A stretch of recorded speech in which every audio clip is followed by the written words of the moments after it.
Assalamualaikum warahmatullahi wabarakatuh. Baiklah, kami dari kelompok 6 akan mempresentasikan hasil diskusi kelompok kami yang berjudul Beban Kerugian Penghapusan Piutang pada Kegiatan Usaha Syariah. Sebelum itu, saya sebagai moderator akan memperkenalkan dosen pengampu, yaitu Dewi Sartika, SE MSI, dan 3 anggota kelompok 6, yaitu saya sendiri, Fioza Aguespa, yang kedua Fadli Fadila, yang ketiga Haknan Trismulia Iksan.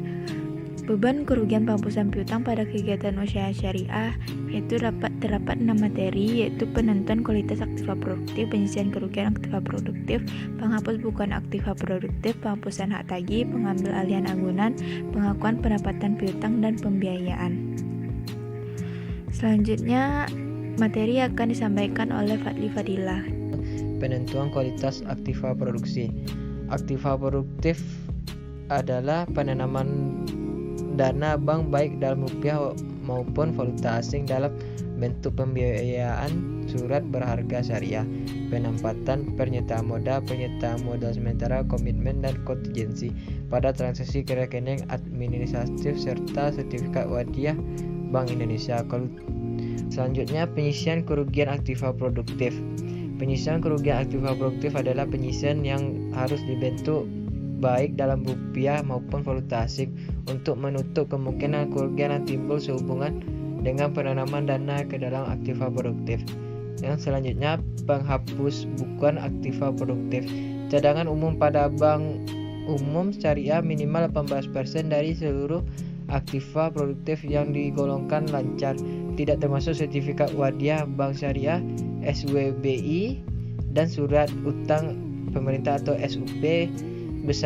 Besarnya cadangan khusus yang dibentuk ditetapkan sama dengan sebagaimana yang dipersyaratkan bagi bank umum. Sementara itu, untuk cadangan khusus piutang ijarah digolongkan dalam perhatian khusus. Selanjutnya, metode pengakuan penyisian penghapusan aktiva produktif. Yang pertama adalah PPAP, metode langsung. Penggunaan metode ini didasarkan dalam praktik yang lazim di bank bahwa terjadi kerugian aktiva produktif yang sering terjadi pada periode berikutnya setelah penempatan aktiva produktif.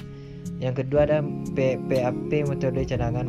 Bank harus mengakui pada periode yang sama dengan terjadi penempatan aktiva produktif dengan cara membentuk cadangan penyisian aktiva produktif. Lanjutannya, penentuan penyisian aktiva produktif yang diklasifikasikan.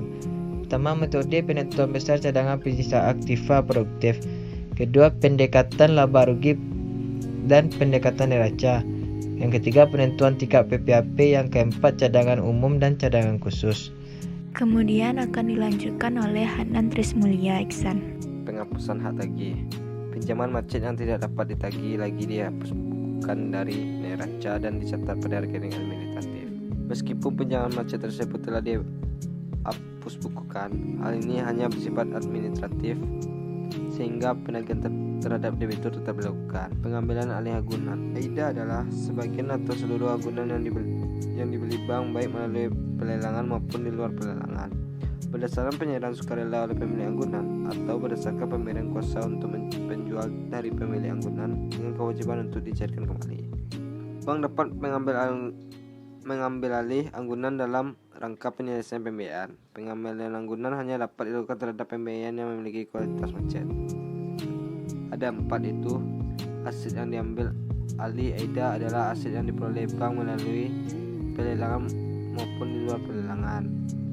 2. Biaya untuk penjualan adalah biaya tambahan yang secara langsung dapat didistribusikan kepada pelepasan aset atau kelompok lepasan. 3. Nilai wajar adalah suatu jumlah di mana aset dipertukarkan atau kewajiban diselesaikan. 4. Nilai tercatat adalah nilai yang disajikan dalam neraca setelah dikurangi cadangan kerugian penurunan nilai. Bagaimana proses AIDA? Itu ada 2. Melalui mekanisme lelang dan melalui mekanisme penjualan di bawah tangan dengan persetujuan dari pemilik. Pengakuan pendapatan piutang dan pembiayaan. BRI Syariah menggunakan PSAK sebagai acuan akuntansi untuk transaksi syariah. Salah satu PSAK nomor 102 tentang akuntansi murabaah yang digunakan sebagai dasar pembiayaan murabaah. PSAK ini sebagai penyempurnaan ketentuan menggantikan Pesaka nomor 59 yang digunakan sebelumnya. Berdasarkan perhitungan tersebut, bank akan melakukan pesertaan sebagai berikut. 1. Alternatif pertama, Bank BRI Syariah mewakilkan kepada nasabah pembeli untuk membeli barang yang dipesankan atas nama BRI Syariah dengan uang muka yang telah nasabah berikan kepada supplier sebesar 5 juta, sehingga Bank BRI Syariah menyerahkan uang tunai kepada nasabah sebesar 100 juta yang semula harga perolehan barang sebesar 150 juta. 2. Alternatif kedua, Bank BRI Syariah membeli sendiri barang yang dipesankan oleh nasabah dengan perolehan sebesar 150 juta. Atas pembelian tersebut, nasabah menyerahkan uang muka kepada bank sebesar 50 juta, maka pembiayaan bank sebesar 100 juta. Harga untuk beli uang muka. Baiklah, itulah hasil dari diskusi kelompok kami. Assalamualaikum warahmatullahi wabarakatuh.